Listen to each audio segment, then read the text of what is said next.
nós temos meditado nesse livro de Jonas e visto o quanto esse livro tem esse componente até mesmo humorístico. Esse é um estilo de literatura que a gente pode chamar de uma sátira. Tem muita coisa absurda acontecendo ao mesmo tempo, e o pior é que essa coisa absurda é real, assim como muitas coisas absurdas e reais acontecem na nossa vida, que às vezes nem é bom contar. Mas o que está acontecendo aqui é Deus escancarando as inconsistências de alguém que se diz um servo do Senhor, um profeta, que na verdade é um espelho do que Israel deveria ser e não era, e que na verdade é um espelho do que nós deveríamos ser e por vezes nós não somos. Este texto expõe as nossas piores tendências. Esse texto expõe, por exemplo, o nosso desejo de misericórdia para nós, mas de juízo para outros. Esse texto expõe as nossas dificuldades em obedecer a Deus, quando o nosso conforto ou a nossa vontade estão em jogo.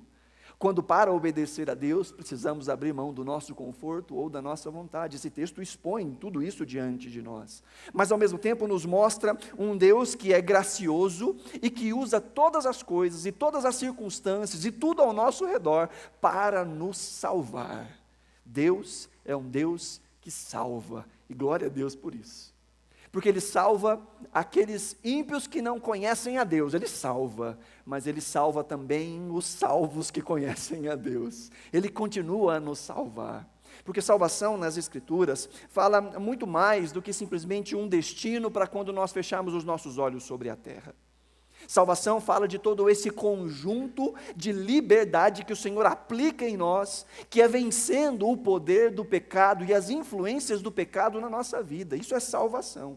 Há uma parte da salvação que nós chamamos de santificação, que é Deus nos salvando diariamente, cotidianamente, progressivamente de nós mesmos, nos salvando do velho Adão, e nos transformando cada vez mais parecidos com o segundo Adão, o novo Adão, com Cristo.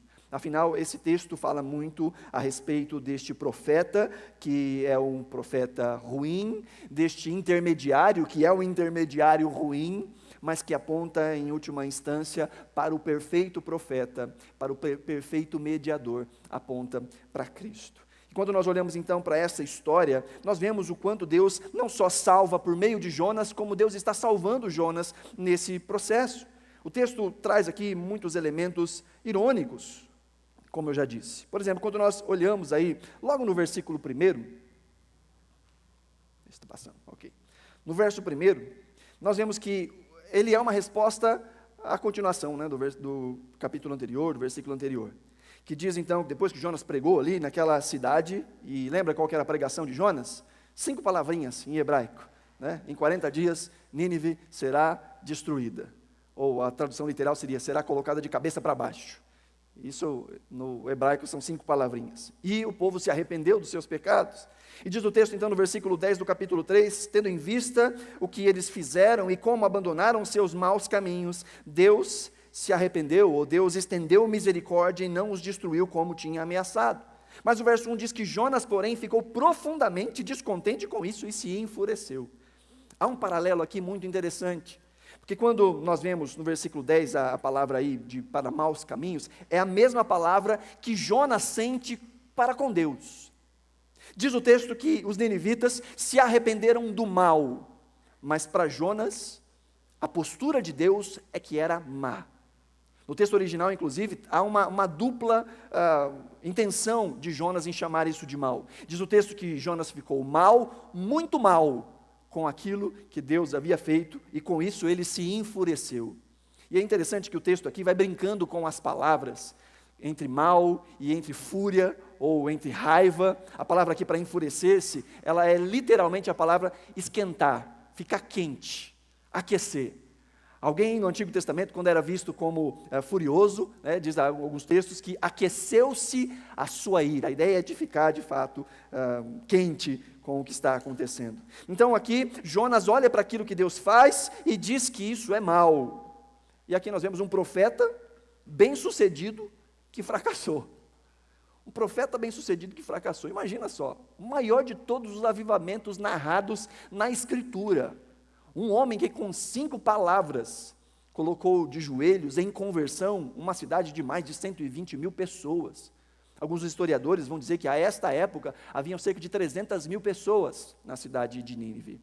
E não era apenas uma simples cidade, uma simples metrópole, é uma das maiores cidades do mundo antigo, e a cidade mais perversa, uma das capitais da Assíria, um povo perverso. E Jonas, com uma pregação, nós vimos isso na última semana, mal feita, sem vontade, com 5 palavras de juízo, Deus usou essas palavras para que houvesse conversão em uma cidade inteira. É interessante que a profecia de Jonas se cumpriu. Por mais que o que ele queria é que a profecia se cumprisse de uma outra forma, Jonas diz, em 40 dias essa cidade vai ser colocada de ponta cabeça. Mas a profecia dele se cumpriu. Porque essa palavra que a NVI traduz como ser colocado de ponta cabeça ou ser destruída, ela é usada em 2 sentidos. Ela pode significar, sim, destruição, isso acontece lá em Sodoma e Gomorra, diz que o texto que Deus também destruiu, e é a mesma palavra, pôs de cabeça para baixo. Mas em muitos momentos essa palavra significa mudar radicalmente o status de alguma coisa para o bem. Ou seja, converter da água para o vinho. Enquanto Jonas estava pregando, em 40 dias essa cidade vai ser colocada de ponta cabeça, torcendo para Deus destruir, Deus de fato colocou de ponta cabeça, mas fez com que aqueles maus se arrependessem dos seus maus caminhos. E Jonas, ao invés de se alegrar, se entristece. O profeta bem-sucedido que fracassou. Mais à frente do texto, no versículo 2, Jonas diz ao Senhor, e ele orou ao Senhor, Senhor, não foi isso que eu disse quando ele estava em casa? Foi por isso que me apressei para fugir para Tarsis. A gente já conhecia a história. A gente já sabia por que Jonas não queria pregar em Nínive. Mas agora no texto isso fica claro.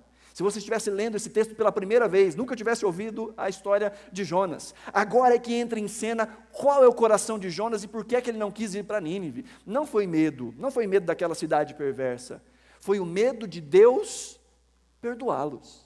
E diz o texto aqui ainda que Jonas vai usar as próprias palavras de Deus como uma forma de atacá-lo. O texto diz, eu sabia que tu és Deus misericordioso e compassivo, muito paciente, cheio de amor e que prometes castigar, mas depois te arrependes. Jonas diz, eu sei quem é o Senhor, e eu sei qual é o caráter do Senhor, e é desse caráter do Senhor que eu estava fugindo, daquilo que o Senhor podia fazer com esse povo. Agora uma pergunta muito importante, queridos, aonde ou onde Jonas aprendeu sobre esse caráter de Deus? Como Jonas sabia que Deus é, diz o texto aí, misericordioso, compassivo, muito paciente, cheio de amor? Como Jonas sabia isso? Simples, Jonas é um profeta. E uma das coisas que os profetas mais buscavam, queriam saber e sabiam, era sobre a Torá, sobre os 5 primeiros livros da Bíblia. E aqui, Jonas está literalmente fazendo uma citação de um texto de Êxodo. Lá em Êxodo capítulo 34, os versos 6 e 7, diz assim, e ele passou diante de Moisés, proclamando, Senhor, Senhor, Deus compassivo e misericordioso, paciente, cheio de amor e de fidelidade, que mantém o seu amor a milhares e perdoa a maldade, a rebelião e o pecado, contudo não deixa de punir o culpado. Jonas conhecia esse texto e é esse texto que ele está citando contra Deus. É usando a Bíblia que ele está tentando dizer, Senhor, eu sabia que o Senhor ia frustrar os meus planos. Mas é importante nós entendermos onde esse texto se passa. Talvez você se lembre que o povo de Israel ficou cativo no Egito durante 400 anos. E Deus, com uma mão forte e poderosa, tirou esse povo de lá, por meio de sinais, por meio de prodígios. E o livro do Êxodo é dividido em 2 blocos.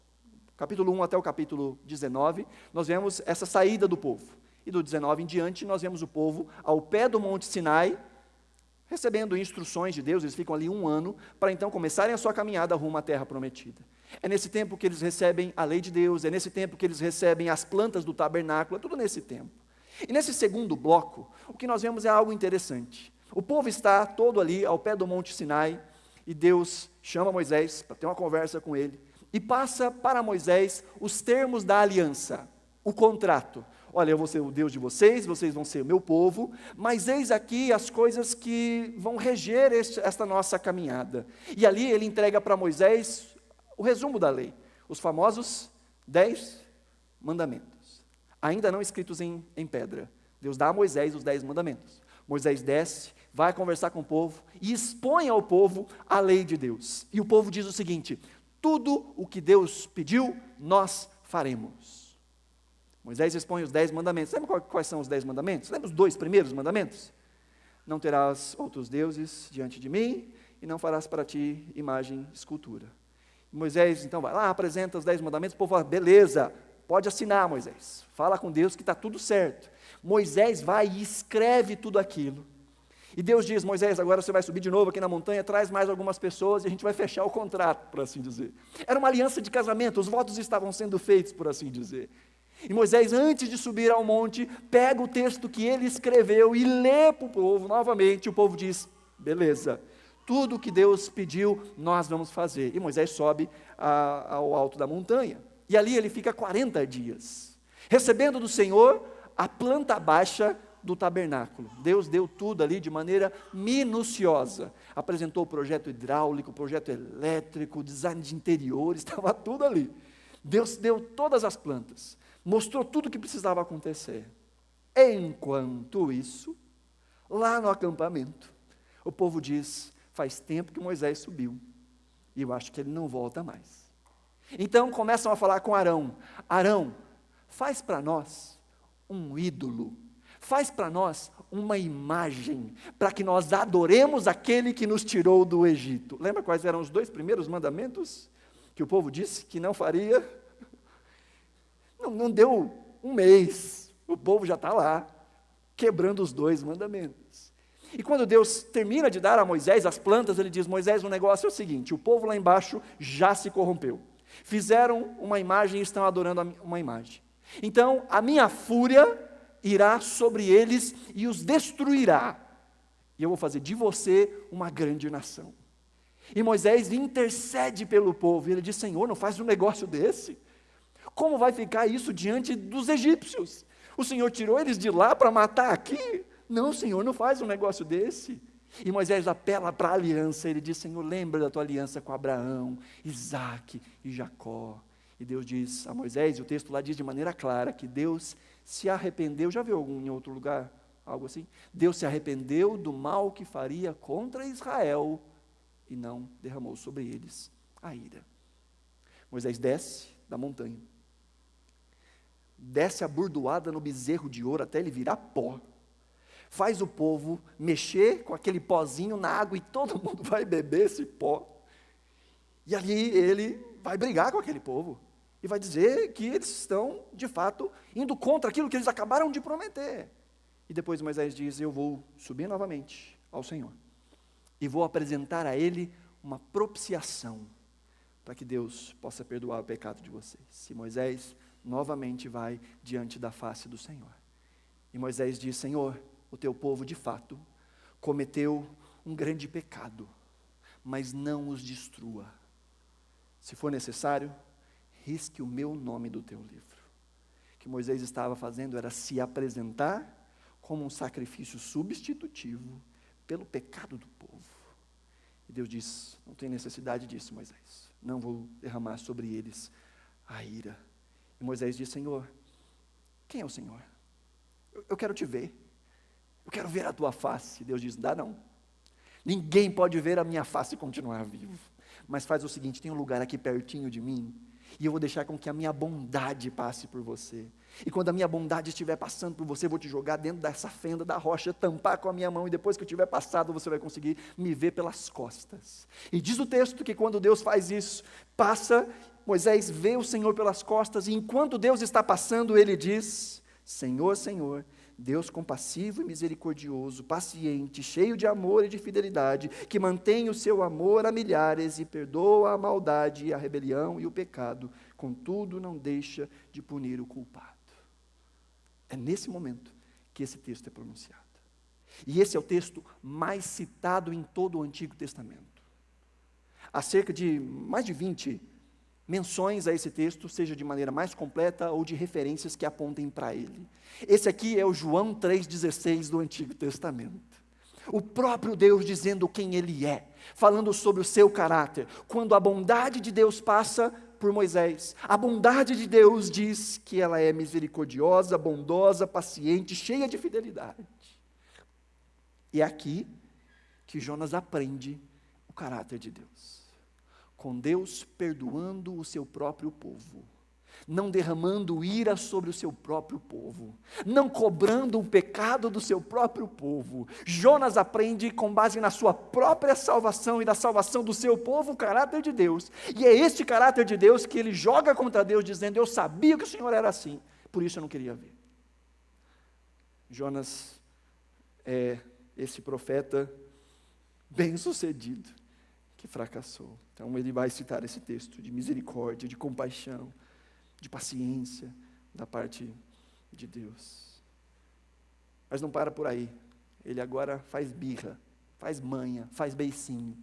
O texto diz: agora, Senhor, tira a minha vida, eu imploro, porque para mim é melhor morrer que viver. O Senhor lhe respondeu: você tem alguma razão para essa fúria, para esse aquecimento? Você está quente. Você tem razão para estar quente, ô Jonas? Jonas nem responde. Jonas simplesmente saiu, se sentou em um lugar a leste da cidade, e ali construiu para si um abrigo, sentou-se à sua sombra e esperou para ver o que ia acontecer com a cidade. Talvez esperando que o povo se arrependesse do seu arrependimento e Deus os destruísse. Aí seria um show perfeito para ele, né? Ele está ali, esperandinho. Mas há um clamor. E diante desse clamor, a resposta de Deus é uma pergunta. Jonas não é só um mau profeta, Jonas é um mau intercessor. Enquanto que Moisés disse ao Senhor: Senhor, se for necessário, me mata no lugar deles. Eu me coloco como substituto. Jonas, como mau intercessor, está dizendo: ou eles ou eu. Ou mata eles, ou me mata. Porque eu não quero ver o que o Senhor está fazendo com eles. Em outras palavras, Jonas está dizendo: eu mereço graça. Porque afinal, no capítulo 2, ele inclusive canta dessa graça: eu mereço graça, mas meus inimigos merecem juízo. Pelo meu mal eu mereço graça, eu mereço misericórdia, mas os meus inimigos, eles merecem juízo. Imagina, queridos, se Deus nos tratasse com a mesma justiça que nós esperamos que Ele trate os nossos inimigos. Quando nós oramos pedindo que Deus faça justiça sobre os nossos inimigos, ou no caso de Jonas, os inimigos da nação, imagina se Deus nos tratasse com a mesma justiça que nós esperamos que Ele trate os nossos inimigos. E Jonas pede por essa justiça. Qual é a nossa postura diante dos nossos inimigos ou pessoas que nos fazem algum tipo de mal? É interessante que o texto, a resposta de Deus ao clamor por morte de Jonas é uma pergunta. Deus pergunta: você tem motivos para ficar irado? E é muito legal ver Deus perguntando na Bíblia, né? Eu falo isso, todas as vezes que eu vejo Deus perguntando na Bíblia, eu falo: meu Deus, que coisa estranha, né? Um Deus que sabe tudo, faz umas perguntas dessas. Parece aquele momento quando Deus está no Éden, chamando Adão, que estava atrás da moita, depois do pecado que tinha cometido, dizendo: Adão, cadê você? Como se estivesse brincando de esconde-esconde. Cadê você, Adão? Do meio da moita sai a voz: Senhor, eu estou escondido porque eu estou pelado. E Deus pergunta na sequência: quem te disse que você está pelado? Por acaso você comeu do fruto que eu disse que não era para comer? As perguntas de Deus são muito engraçadas. Jesus também fazia umas perguntas meio engraçadas. Tem um momento em que Jesus está diante de um cego e diz para ele: o que você quer que eu faça? Ah, Jesus, me dá um cão-guia, me dá uma bengala nova. Eu quero ver. Porque Deus faz perguntas. Entenda, quando Deus nos faz perguntas, Ele nos leva ao autoexame. As perguntas de Deus não são para obter respostas, mas para que a gente pense na pergunta. As perguntas de Deus nos levam ao autoexame. E é isso que Deus está fazendo com Jonas. Jonas, você tem motivos para ficar irado? Você tem motivos para se aquecer? Jonas nem responde, se senta ao leste da cidade. Se você pega o mapa, você vai ver que Nínive está aqui, Israel está bem para baixo, e ele vai indo para lá. Ele não quer voltar nem para Israel, não quer voltar para Israel, talvez com medo do que os seus compatriotas vão dizer, né? Que por um lado eles podiam dizer, olha, sua profecia não se cumpriu, você disse que em 40 dias ia virar de ponta cabeça, não virou, mas se cumpriu. Ou talvez eles iam dizer, você foi lá alertar os nossos inimigos, e agora eles estão vivos, e vão continuar vivendo, você é louco, Jonas. Jonas não quer nem voltar para Israel, ele vai mais ao longe, faz ali para si uma cabaninha, uma tenda, constrói para si mesmo uma tenda, um abrigo, diz o texto aqui, sentou-se à sombra, para ficar esperando o que ia acontecer. E na sequência o texto diz que então o Senhor fez crescer uma planta sobre Jonas. Aqui começa a última parábola que Deus está contando para Jonas. Diz o texto então que Deus faz crescer sobre Jonas uma planta, para dar sombra à sua cabeça e livrá-lo do calor, o que dá a ele grande alegria. De novo a palavra aqui, calor, aquecimento, mas aqui é aquela palavra mal. Porque mal, na cultura hebraica, fala muito mais do que simplesmente algo moral, algo sentimental, mas fala dos efeitos que algo traz sobre alguém. Então, o sol aqui, o calor, ia ser algo mal para Jonas. Mas Deus tapa o mal de Jonas de maneira graciosa com o crescimento de uma planta. Mas é interessante que no texto anterior, no versículo 5, diz que ele fez uma cabaninha para ele, para ficar na sombra. E aqui Deus deu uma sombra para Jonas. Jonas tentou se cobrir do mal, que não estava dando muito certo. Mas agora Deus faz com que uma planta cresça sobre ele, para cobri-lo do mal, ou cobri-lo do calor. O texto diz que deu a ele grande alegria. E é engraçado que essa palavra aqui é a mesma que diz no versículo anterior, lá no versículo 1, que ele tinha ficado profundamente irado, ou profundamente viu aquilo como mal, agora ele está profundamente alegre. Jonas vai de 0 a 100 muito rapidinho, em poucos segundos. Primeiro ele estava louco de morte, agora ele está completamente alegre, porque Deus fez crescer sobre ele uma planta. Verso 7 diz, mas na madrugada do dia seguinte, Deus mandou uma lagarta atacar a planta e ela secou-se. Ao nascer do sol, Deus trouxe um vento oriental, como que é? Muito quente, muito aquecido, muito raivoso sobre Jonas. E o sol bateu na cabeça de Jonas, ao ponto dele quase desmaiar. Com isso ele desejou morrer e disse, para mim seria melhor morrer do que viver. Ele nem está orando mais, ele nem está falando com Deus mais, está falando consigo mesmo. Para mim, acabou, para mim melhor é morrer do que viver. Jonas, que foi da profunda ira para a profunda alegria, volta para aquele estado agora de ira. E olha que interessante, Deus está coordenando toda a história. O texto diz que Deus fez uma planta nascer, Deus fez aí a larvinha e para a plantinha, Deus fez um vento vir, Deus fez o sol ficar mais quente em cima do coco do Jonas. Deus. E em todo momento o que Deus está fazendo é salvando Jonas, buscando salvar Jonas. E Deus usa tudo. Essa história nos mostra como Deus usa tudo, desde as coisas mais grandiosas às coisas minúsculas. Deus usa uma grande tempestade, Deus usa um grande peixe, Deus usa uma planta de tamanho normal, Deus usa um verminho pequenininho, Deus usa tudo, a fim de salvar esse profeta. Essa parábola nos mostra algo muito interessante. Jonas estava debaixo de mal, ou de calor, ou de ira. Mas Deus, de maneira generosa e graciosa, faz com que cresça uma planta que o proteja. Que o proteja do mal que vem de cima, da ira que vem de cima, do calor que vem de cima. E Jonas ali está muito feliz. Mas esse mesmo Deus retira a planta, para que Jonas experimente o calor que vem de cima, experimente a ira que vem de cima. Veja, Jonas estava sendo poupado da ira de cima, porque Deus graciosamente, sem que Jonas tivesse feito nada, o cobriu com graça. Gente, isso aqui é o Evangelho. Há um Deus justo, há um Deus poderoso, que tem todo o direito de nos julgar pelos nossos males. E nós não somos afetados pelo juízo de Deus, porque Ele mesmo, de maneira graciosa, nos cobriu. Eu esperava pelo menos um amém. É de você que eu estou falando. Somos nós. A ira de Deus estava apontada para nós pelos nossos pecados. Mas nós fomos protegidos deste mal, ou desta justiça, ou desse juízo, ou desta ira de Deus, desse furor de Deus, deste calor de Deus que vinha do alto.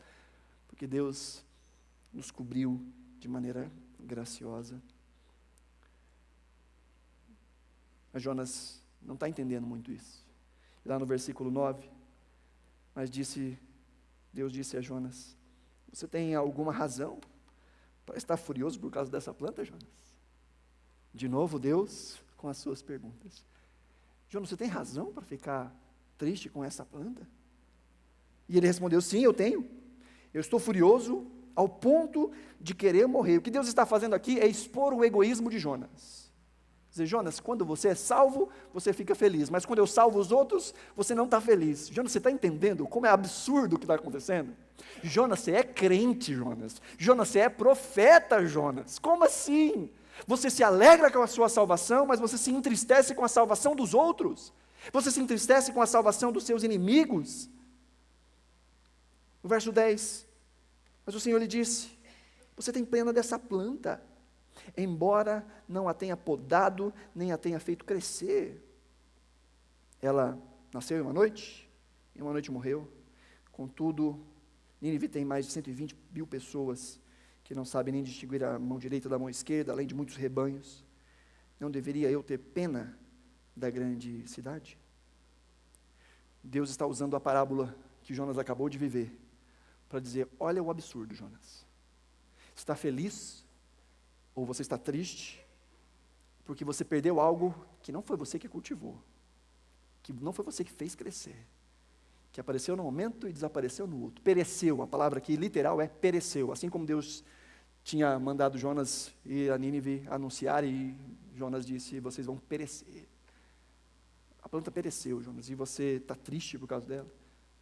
Será que eu não deveria me importar mais com pessoas do que com coisas?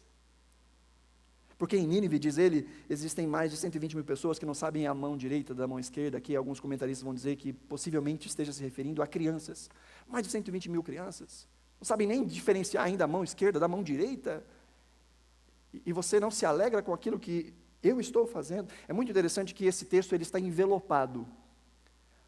Ele começa com Jonas, no hebraico, falando 39 palavras, e com Deus terminando falando 39 palavras. Aí no meio disso tem Jonas querendo morrer e Deus fazendo pergunta, Jonas querendo morrer e Deus fazendo pergunta. E no meio do meio tem a plantinha que nasce num dia e que morre no outro dia. Esse é um arranjo poético que a gente chama de quiasma, em que o mais importante está no centro, em que a lição está no centro. É uma construção poética maravilhosa, em que Deus está apontando para ele, dizendo: Jonas, olha, a graça te cobriu, graciosamente você se alegrou, não deveria se alegrar também por aquilo que eu estou fazendo na vida de outras pessoas? E aí vem a resposta de Jonas, no versículo seguinte, no versículo 12, vem a resposta de Jonas. Acabou o livro. E aí, qual a resposta de Jonas? Será que vai ter sequência nessa história? Ele fica esperando a parte 2? Cadê? O livro termina com uma pergunta. E com uma pergunta sem resposta da parte de Jonas. Será que Jonas entendeu? Será que Jonas se arrependeu? Será que agora Jonas converteu de fato o seu coração? Ele aprendeu com a parábola que Deus contou, o que Deus estava dizendo? Será que ele aprendeu? Aqui é só especulação. Eu tenho para mim que sim. Eu creio que o Jonas aprendeu. Porque afinal, quem nos contou toda essa história? Quem nos contou o que Jonas, sozinho, ele e Deus, oravam no ventre do peixe? Quem nos contou o que passava na cabeça de Jonas quando ele estava sozinho no alto de uma colina esperando a cidade ser fulminada? Quem nos contou? Muito provavelmente o próprio Jonas, que não teve vergonha de expor o seu pecado a outros, de dizer: gente, olha a pataquada que eu arrumei para a minha vida. Mas uma pergunta que fica sem resposta. E por que não temos resposta no texto? Sabe que esse de todos os livros da Bíblia, só tem esse e mais um livro que termina com pergunta. Só Jonas e mais um livro termina com pergunta. Talvez eu retorne isso em outro momento, mas... E termina com uma pergunta, por quê? Porque essa pergunta não é para Jonas responder. Essa pergunta é para Israel responder. Essa pergunta é para a igreja responder. Essa pergunta é para a gente responder. Deus pode ser misericordioso com os nossos inimigos? Deus pode exercitar graça àqueles que nós nem gostamos tanto assim? Você vai amar aquilo que Deus ama com pelo menos a mesma intensidade que você ama o seu conforto, que você ama a sua vontade? Deus é, mais uma vez, tão misericordioso que nos leva a questionar o nosso próprio coração, a sondar as nossas motivações, mais do que simplesmente as nossas ações, a como está o nosso coração. Eu quero propor aqui algumas perguntinhas com base no livro de Jonas.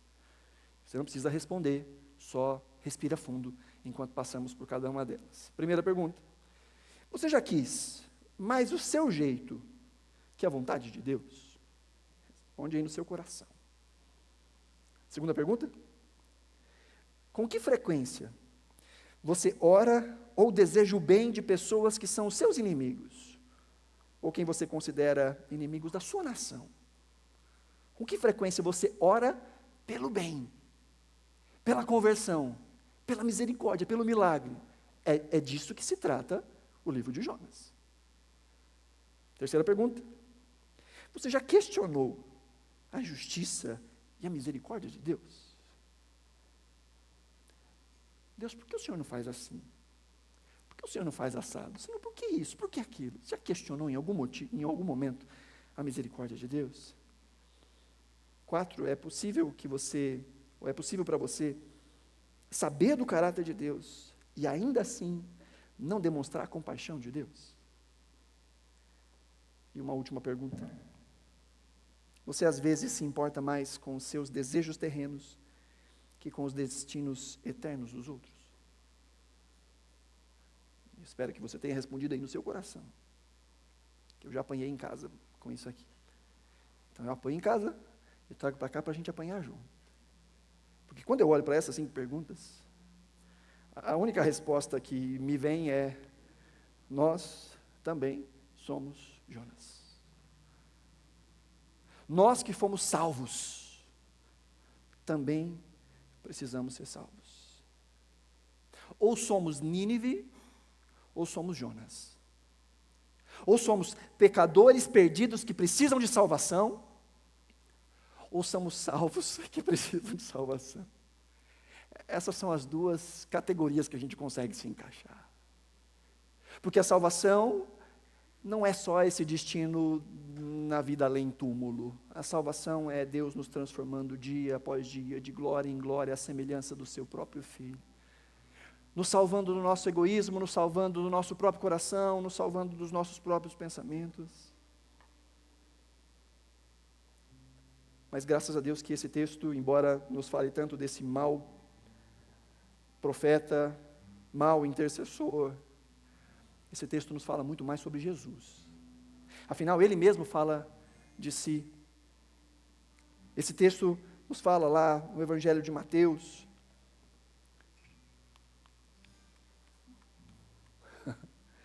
O Evangelho de Mateus, é o capítulo 12, está escrito errado ali, está escrito Jonas 4, mas o Evangelho de Mateus, capítulo 12, verso 40 diz: pois assim como Jonas esteve 3 dias e 3 noites no ventre de um grande peixe, assim o Filho do Homem ficará 3 dias e 3 noites no coração da terra.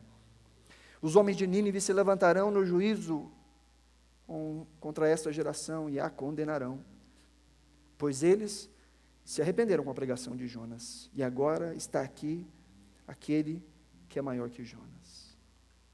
Jesus é maior que Jonas. Jesus é maior do que Moisés.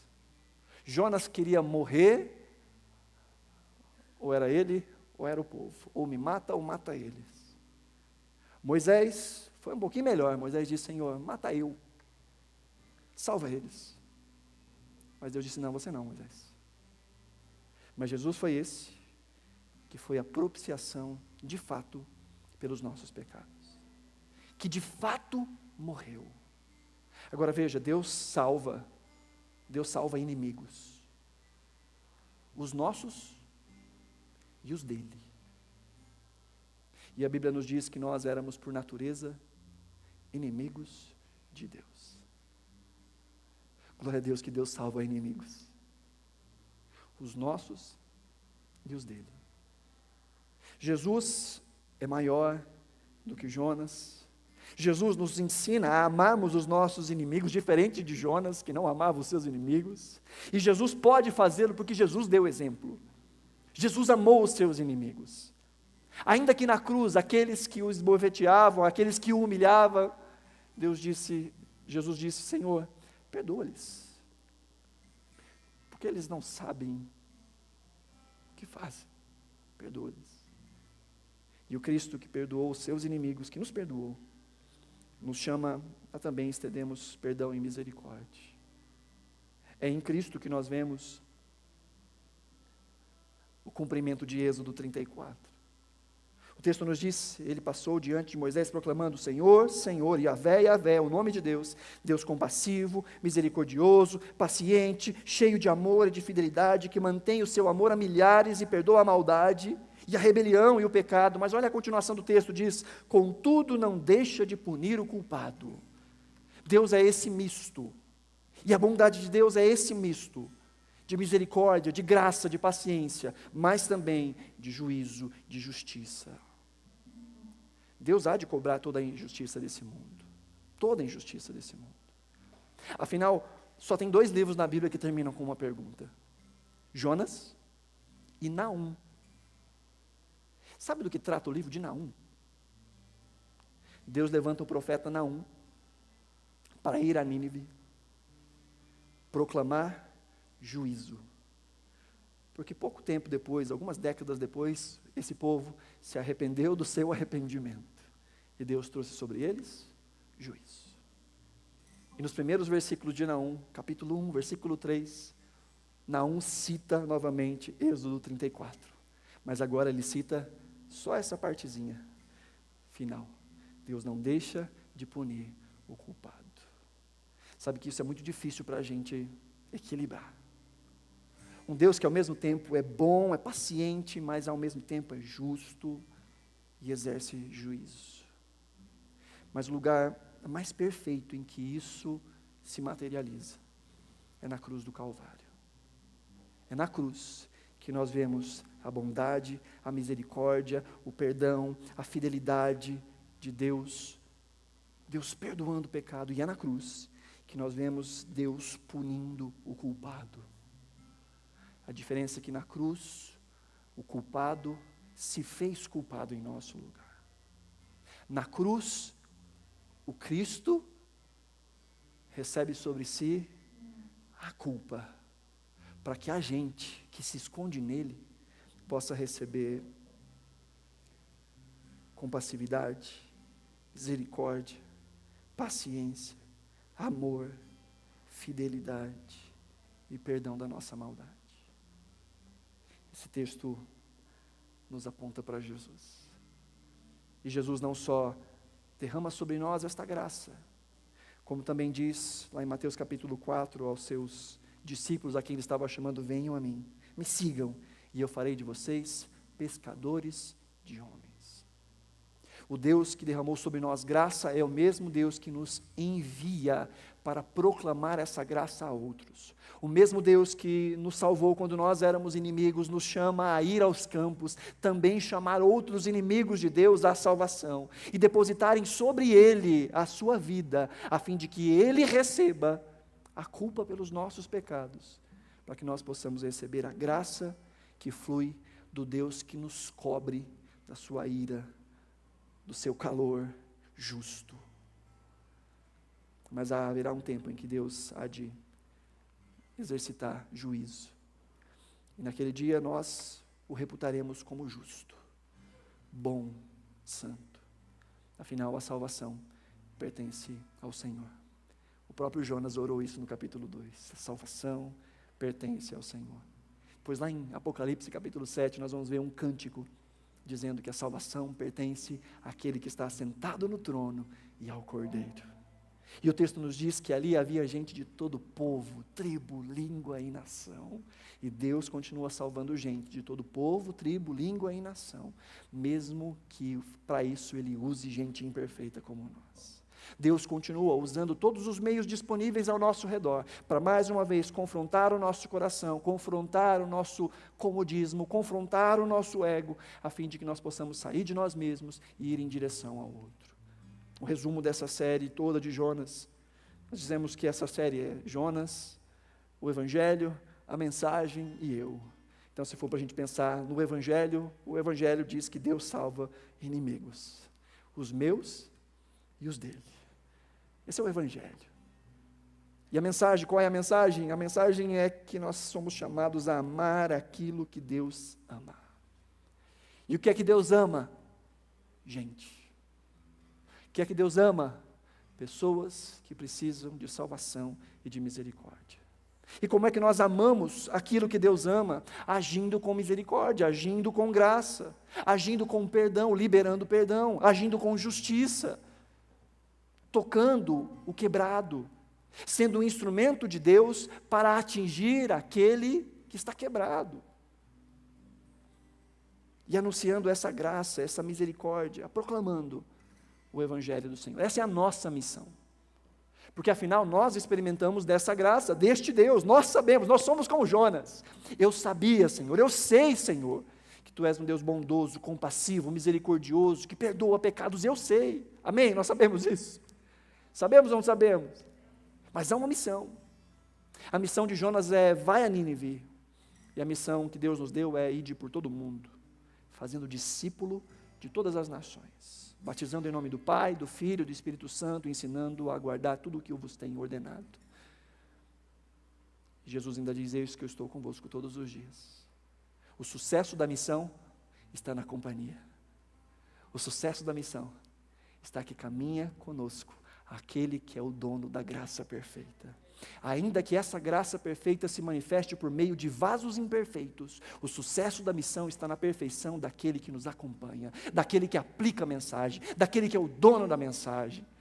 Nós somos simplesmente convidados a sermos participantes dessa graça maravilhosa que nos alcançou e que pode alcançar outros por meio de nós. Esse é o Evangelho, essa é a missão. E eu? Essa é a pergunta. E eu? Qual é a minha resposta diante da graça, diante do Evangelho, diante da missão? Aí onde você está, eu quero te convidar a fechar os olhos, pode ir sentado como você está. Nesse momento fazer a sua oração. Veja, nós servimos a um Deus que é bom, que nos abençoa, que nos guarda, que abençoa a nossa casa, a nossa família, que nos dá coisas. Mas um Deus que ama pessoas e não coisas. E que por vezes podemos instrumentalizar a graça do Senhor apenas para cumprir as coisas que nos trazem conforto. Pode ser, queridos, que estejamos tão ocupados, desejando mais conforto terreno, enquanto não nos preocupamos com o destino eterno daqueles que nos cercam. Há espaço sim para orarmos e chorarmos a nossa dor. O problema é que quando a nossa relação com Deus se limita somente a nós e ao nosso conforto, quando nós nos esquecemos que há um sem número de pessoas que ainda não ouviu esta mensagem, e nós somos chamados a sermos os portadores dela, porque nós conhecemos, não só conhecemos as palavras dessa mensagem, nós somos alvo dela, nós somos os recipientes dessa mensagem, nós recebemos o Evangelho, nós fomos salvos. Um dia alguém saiu do seu conforto e compartilhou do Evangelho conosco. Um dia alguém venceu seus próprios egoísmos, as suas próprias vontades. Talvez você seja fruto do desprendimento de alguém que mudou de cidade para falar de Cristo, para as pessoas que o cercavam, inclusive de você. Quantas pessoas têm dado a vida para que esse evangelho chegue até nós? E não somos nós os que vão quebrar essa corrente. Nós vamos passar à frente, nós vamos testemunhar, nós vamos falar de Cristo, nós vamos dizer, nós vamos gritar a plenos pulmões da graça que nos alcançou, o Deus que nos salvou. Nós seremos esses que iremos por onde quer que o Senhor nos levar, seja dentro do nosso ciclo familiar, seja entre os nossos vizinhos, seja no ambiente de trabalho, seja no ambiente de estudo, porque nós conhecemos o que é ser perdido e agora ser salvo.